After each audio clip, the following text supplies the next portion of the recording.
Well, the regular season, and what a crazy season this was. One of the craziest I can remember in Golden State Warriors history. It's finally done. And the Golden State Warriors, their play-in game is set. The postseason is set. I'm going to discuss that, do a little recap of today's game, which ultimately was meaningless, except for the fact that they finished the season with a winning record at home. From a pride perspective, that's a good thing. So we're going to talk a little bit about the plan. We'll have a much bigger a play-in preview tomorrow morning. I'm coming to you live Sunday, late afternoon or mid-afternoon. It's almost 3 p.m. Pacific. We'll talk about Warriors Jazz, talk about this crazy season, but I think most importantly, preview what's to come in the postseason, because there are some beautiful silver linings here for the Golden State Warriors. I'll explain what I mean next.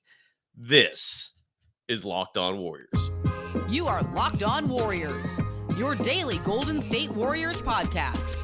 Part of the Locked On Podcast Network, your team every day.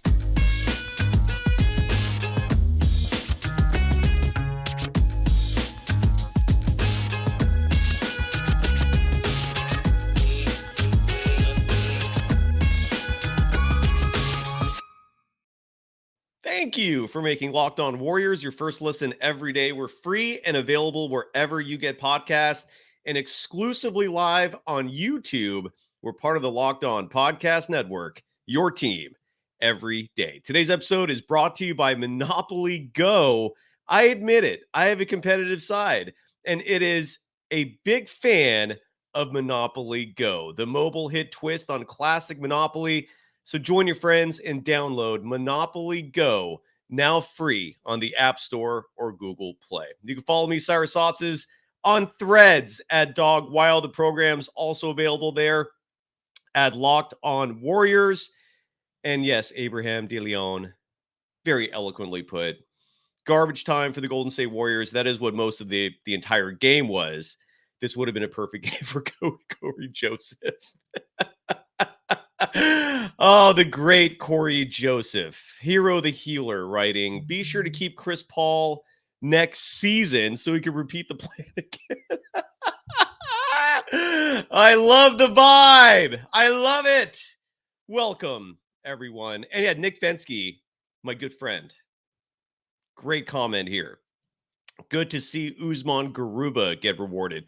I agree. He looked good all season long for the Santa Cruz Warriors, who went to the playoffs, and he could have a big role for this team next year. He's very serviceable. I wish we saw more of him, but you're absolutely right. Dr. J30, I'm going to address the chat a lot just because on a day like this, again, the Warriors Jazz game, well, I'll go over the stats, but relatively meaningless in the big picture, given what went down today. So Dr. J30 asks what to do with Kevon Looney. If I'm not mistaken, I believe he has at least one more year on his contract. I don't envision they're going to trade him. I didn't mind him as a backup center, in all honesty. MVP JB writing, the Warriors are playing their last game Wednesday. The playing game will actually be Tuesday. And look, if it was Warriors-Lakers, I would have agreed with you. Given how badly the Lakers stomped the New Orleans Pelicans today in New Orleans, I'm looking at the scoreboard right now, and I believe that game it's not finalized yet. There's a little bit about over a minute remaining.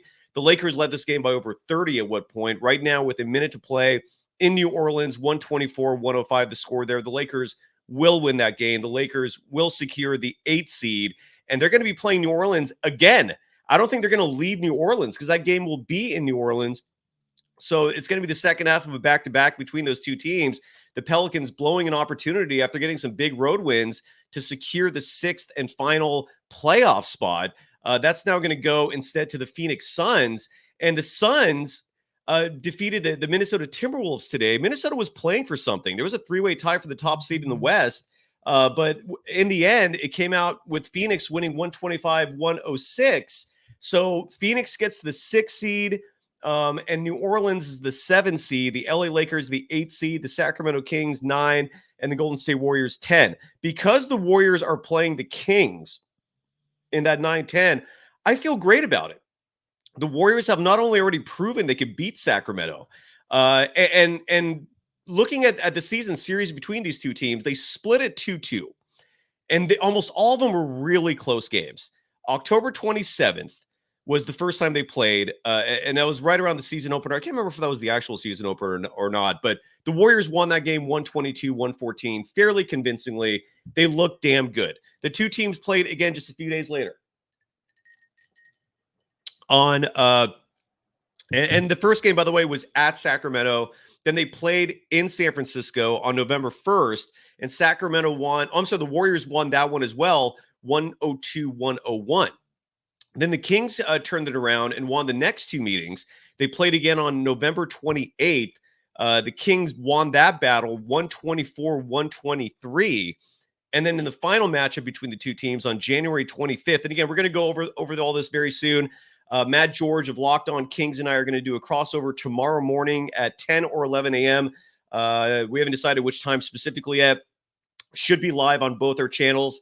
Should be fun. But in that final matchup between the two teams, the Warriors lost to Sacramento again, 134-133.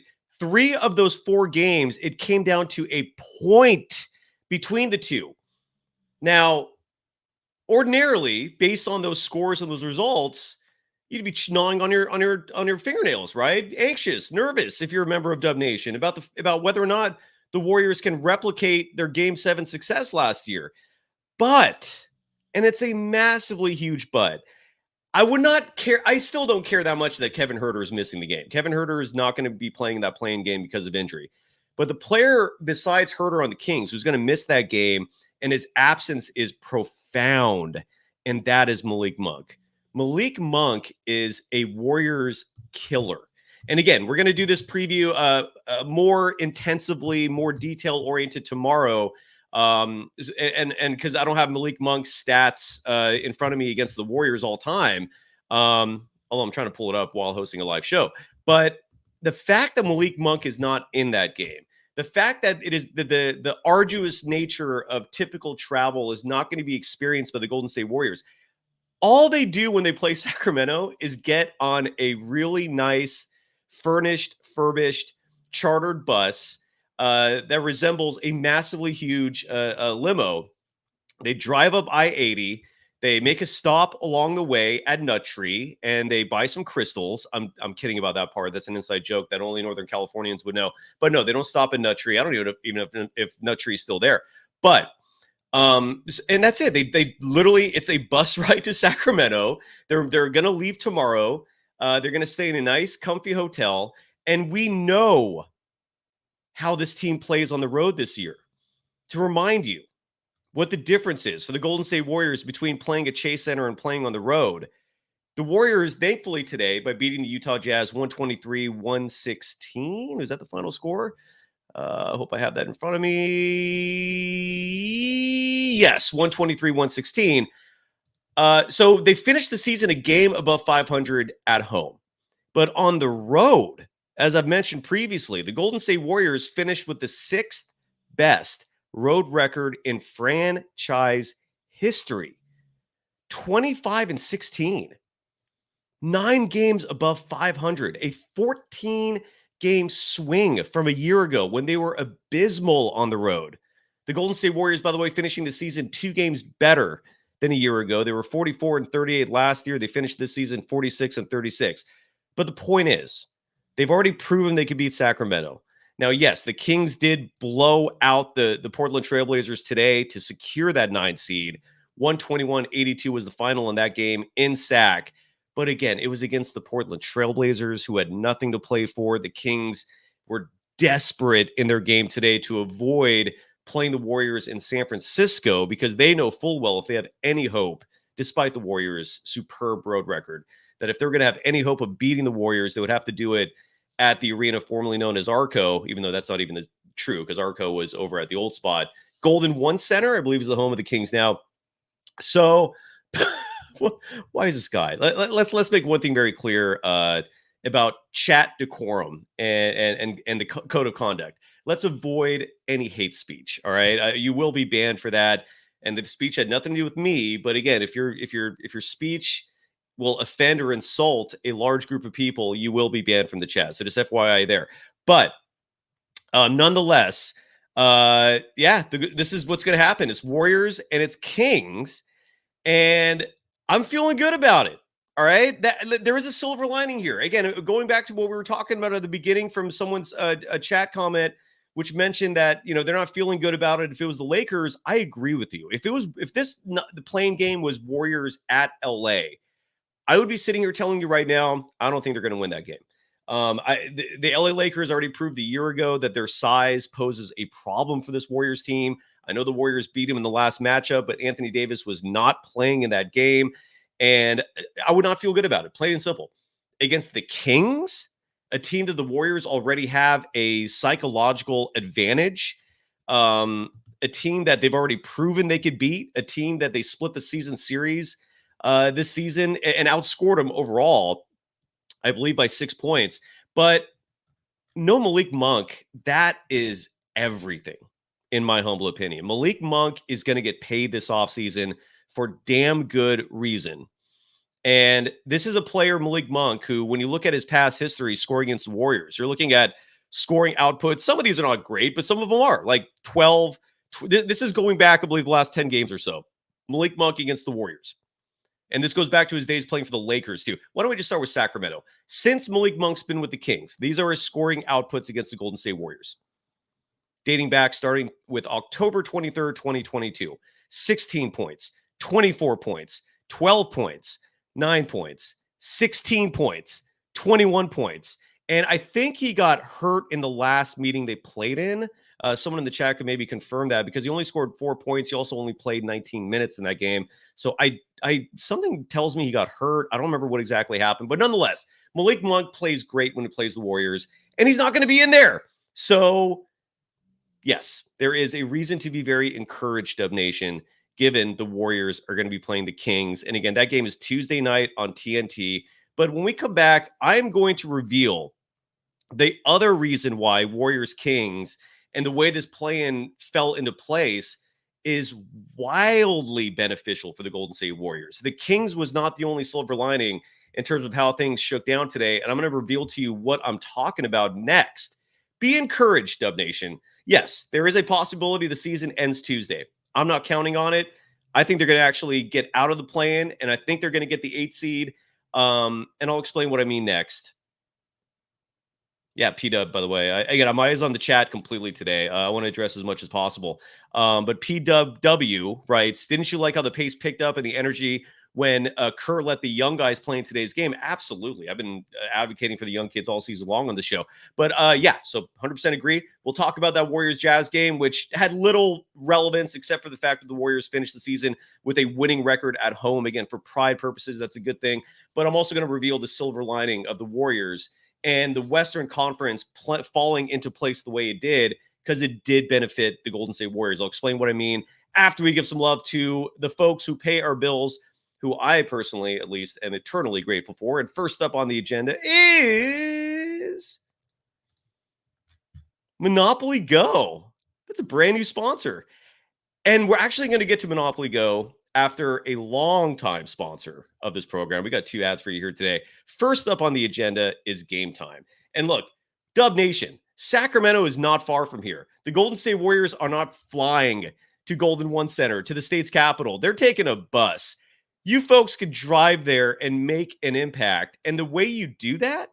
Game Time, the spot to buy tickets. Dub Nation, begin the invasion. Get in that caravan. Have those blue and gold flags set on your car, waving, flying as you're driving down I-80. Make that pit stop at In-N-Out, either in Fairfield or Vacaville.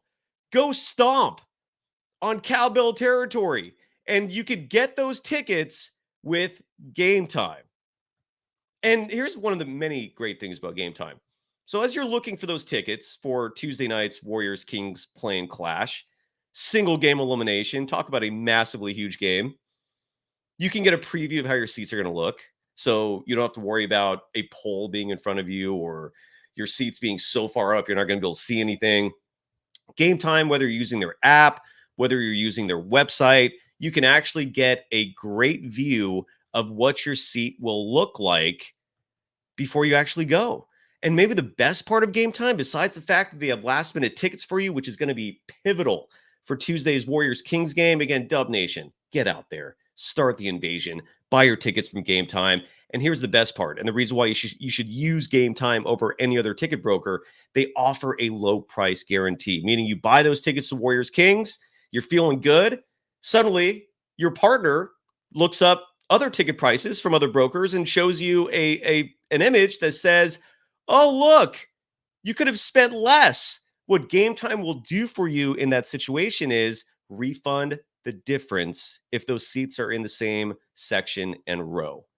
So take the guesswork out of buying tickets with Game Time. Download the Game Time app, create an account, and use the code LOCKEDONNBA for $20 off your first purchase if it's Warriors-Kings. Terms apply. Again, create an account and redeem the code LOCKEDONNBA, LOCKEDONNBA for $20 off. Download the Game Time app today.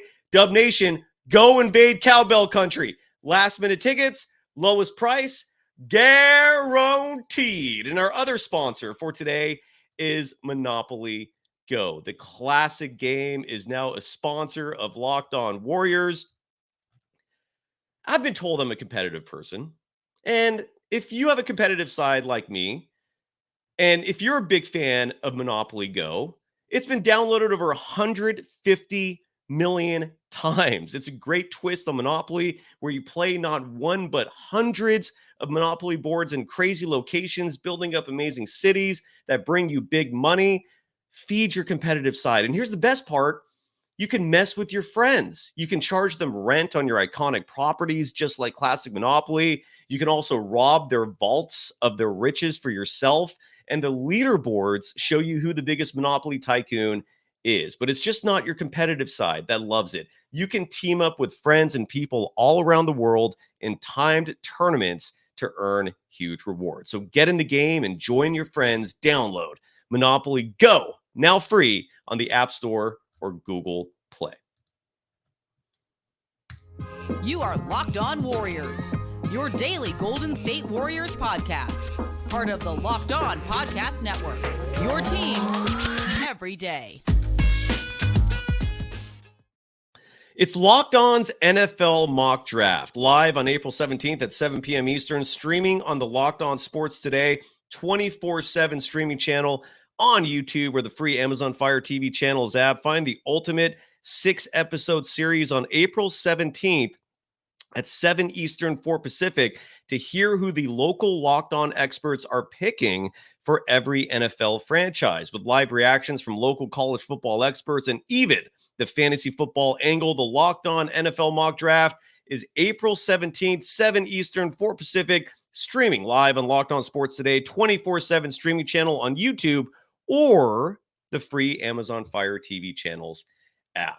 I'm free on Threads. Besides being free on this program, you can follow me there at Dog Wild. I want to see real fast before I reveal the other silver lining for today's results. I do love, by the way, and I don't remember if the NBA's done this previously, but I absolutely love the fact that there was just 2 start times for every game today. It was there was one game at 12 p.m. Pacific, and then at 10 a.m. Pacific, and then the other one was at 12:30. That's when the Warriors and Kings tipped off, and this allowed an even playing field in terms of wondering whether you have something to play for, wondering who you're going to play against, whether you should win, whether you should lose. That was taken largely out of the equation. Now for the Warriors, if they're looking at the scoreboard, and I'm sure they were, the Lakers and the Kings were blowing out the Pelicans and the Trailblazers respectively. So there wasn't really much to wonder about, and I think that's why you saw a lot of young players getting into the game early. You saw Stephen Curry not play in today's game. You also didn't see Draymond Green playing in today's game. So yeah, it was cool. I liked it. I have respect for that format. So here's the other silver lining, though, in terms of how things shook out. And the standings are set. I'll read those to you real fast. And here for the YouTube viewers, I'll get a visual set up because thankfully that's available. There we go. So this one surprise was this Phoenix Suns finishing 6th, and that happened largely because the Lakers blew out the Pelicans in New Orleans. Now, what impacts the Warriors and why this ended up being a great day for Golden State. And again, this is how everything shook up today in terms of the standings, and I'll obviously enunciate all this for the audience on the podcast. Let me get this zoomed in just a little bit. There we go. So the OKC Thunder are the top seed in the Western Conference, which is really surprising. I mean, they talk about a fast ascension. I also agree with a lot of the critics who say that the Thunder blew it by not making any major deals, at least for size, at the trade deadline. I know they made the trade for Gordon Hayward, but I don't know if that was a long-term money-saving move. I don't know if Gordon Hayward's going to get playing time in the postseason, but regardless, massive congrats to the OKC Thunder, your top seed this year in the Western Conference. The Denver Nuggets are 2. The Minnesota Timberwolves finished the season number 3. Still impressive, given Karl-Anthony Towns missed the last month or so.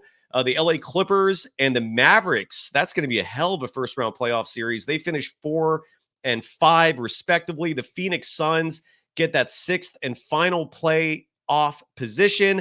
And then the play-in tournament will feature these 4 teams: the New Orleans Pelicans, the Los Angeles Lakers, the Sacramento Kings, and your Golden State Warriors, in that order. Now, here is the silver lining that I'm referring to. If the Warriors win Tuesday night's game, 7 p.m. tip-off is what I just saw.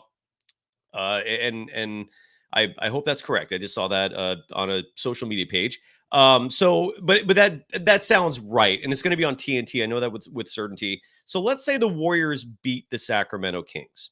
All right. Then they have to play one more game for the 8th seed. No matter what, the highest seed the Warriors can attain for the playoffs is 8. That's important, because if you finish 7, which is what the winner of this Pelicans-Lakers game is going to be rewarded with, you got to play the Nuggets in the first round. Safe to say the Denver Nuggets are the favorites to not only come out of the West, but to win the whole damn thing again and repeat as world champions. Subjective take. You could disagree. Respect it if you do. But I feel like the Nuggets are going to be your favorite.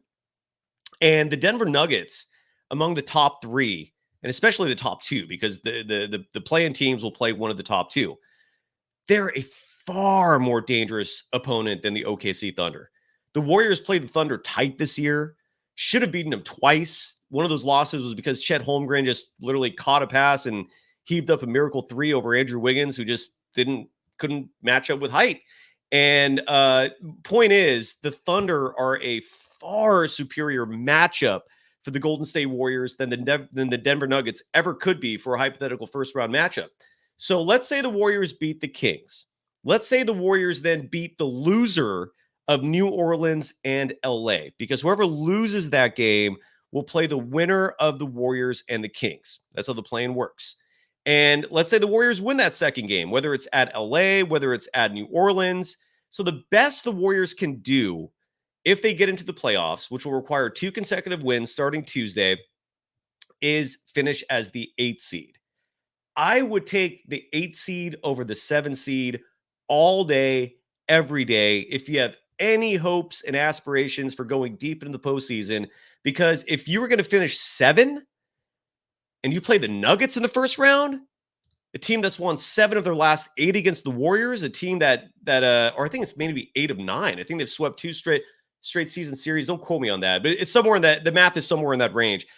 I think it's been 7 or 8 consecutive wins for the Nuggets of the Warriors.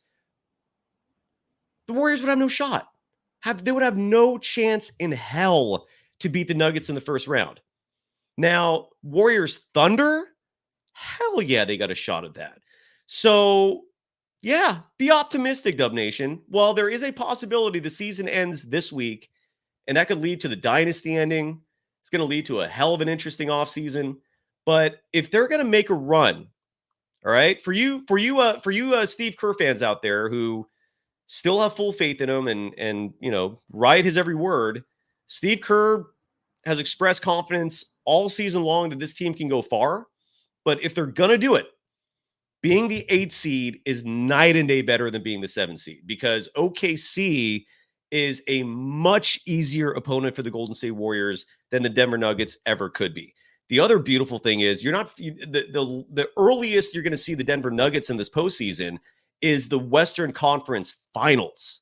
So love where the Warriors ended up. Now that we know where everyone fits in place, in a lot of reasons, I'm happy with the Warriors getting in that 9-10 versus 7-8.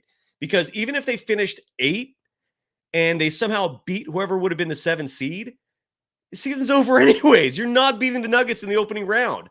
If you play the Nuggets in the Western Conference Finals, whole different story, because you're bringing momentum with you that deep in the playoffs. Think of all the valuable experience those rookies and those third-year players are getting in those play-in games, in the opening round series, in the conference semis. So if you're going through that gauntlet and you get through it and you make the Western Conference Finals against the Nuggets, you have a chance at that point. You do.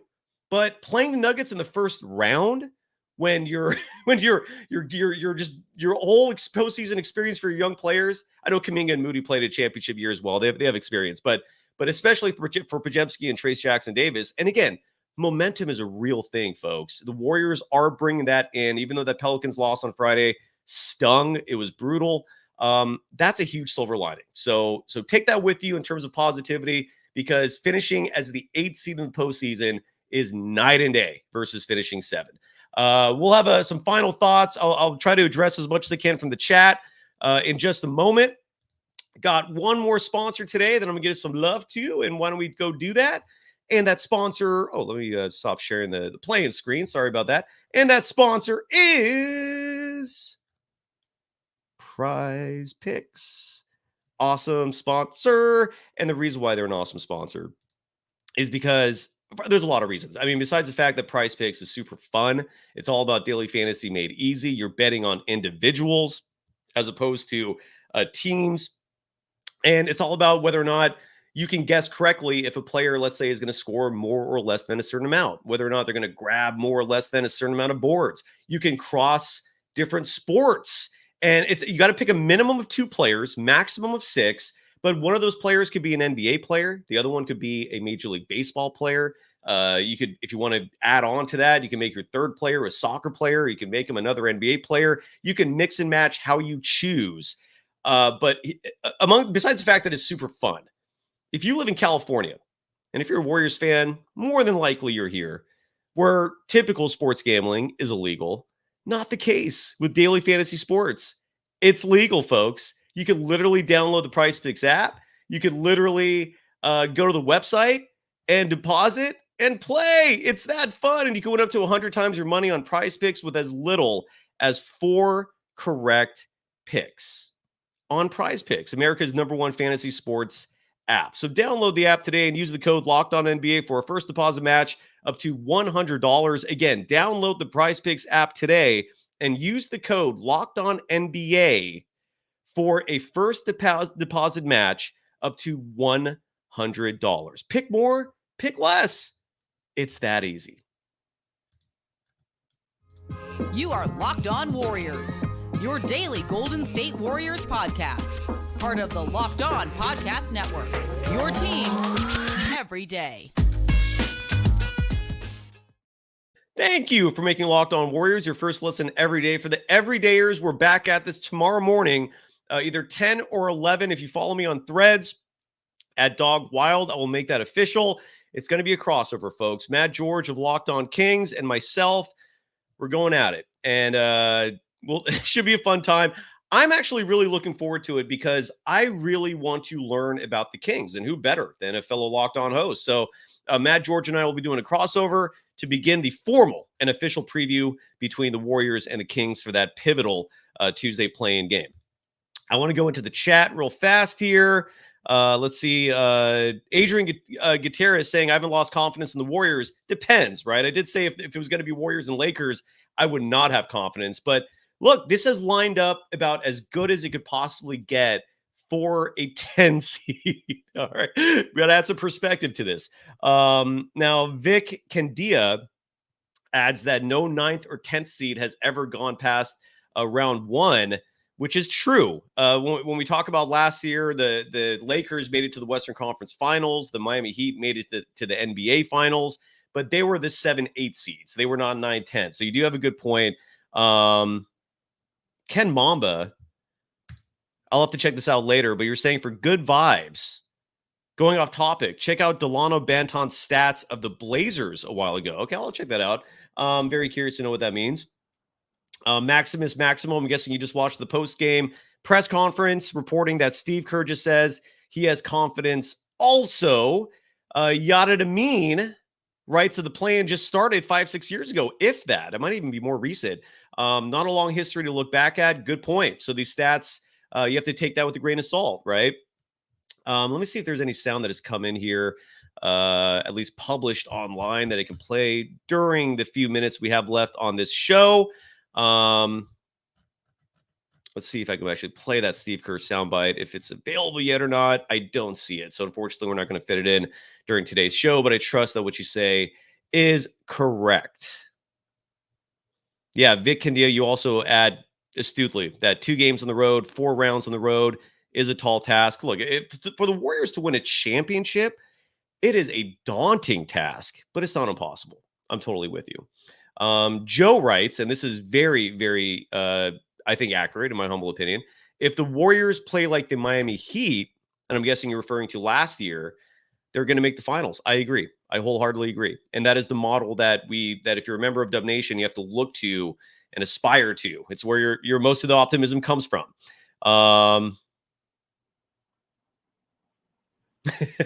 Abraham de Leon writes, Steve Kerr has a gut feeling. That is one of the many shows that I'm going to tackle this offseason when there are no more games to play. I'm going to do a show dedicated to Steve Kerr's gut. And it's gone right a couple times, but it's gone wrong a whole lot more. Ken Mamba writes, Stephen Curry. Oh, two topics regarding the postseason for the Warriors. Again, we're going to get into this a lot more tomorrow morning in the crossover show. And again, if the Warriors lose that game Tuesday, we'll be at it right here for post game. There's going to be a lot of shows this offseason to break down the nitty gritty of how the season went, what went right, what went wrong. But Ken Mamba saying Steph cannot start slow Tuesday. You're absolutely right. Limit those turnovers. You're also absolutely right. Stephen Curry, a friendly reminder in that Pelicans game, had 7 turnovers. Not good. Touch of Madness writes, what time? If you're referring to the crossover show tomorrow morning, either 10 or 11 a.m., not confirmed yet which one. Follow me on Threads at Dog Wild, where I will publish that. And then Warriors Kings will be Tuesday night at 7 p.m. That is what I saw. Dr. J30 writing real fast that the triumvirate, the OG crew, Steph, not the OG crew, you mentioned Wiggins in there as well, but that's Steph, Draymond, Wiggins. You left out Klay Thompson. They have to play great. You're absolutely right. So I want to give some love real fast to the Warriors today, who played great against the Jazz. 123-116 was the final in that game. The team's 48th clutch game this season, led the NBA in that category. Klay Thompson had a fantastic game, was the leading scorer for the Warriors in this affair. Fantastic shooting night. You have to love when he looks like his old self. And today was one of those days. He was 50% shooting from deep, 6 of 12, was 7 of 13 from the field overall, which means that of his 13 field goal attempts, 12 were from beyond the arc. Also had 5 free throw attempts, made all 5, had 3 assists as well. I wrote down on my notes, he finished the game with 25 points today to lead all Warriors scorers. Andrew Wiggins also had a great game today. 6 of 11 from the field, 2 of 5 from beyond the arc. Again, Wiggins' 3-point shot has been marvelous since February. Finished today's game with 19 points, added 4 rebounds in this one. But I wrote in my notes that one thing I've noticed about Klay that has stuck out to me versus past years is he's finishing at the rim a lot better than what I remember. He's improved that part of his game. So let's hope that continues. And let's hope the Warriors make it a 2-game winning streak Tuesday night. But we'll be back at this tomorrow. Matt, George, and I are doing a crossover. Woo! Here we go, baby. This crazy season is over, and it's time for the postseason. We'll be back at this soon. Go Dubs. Bye-bye.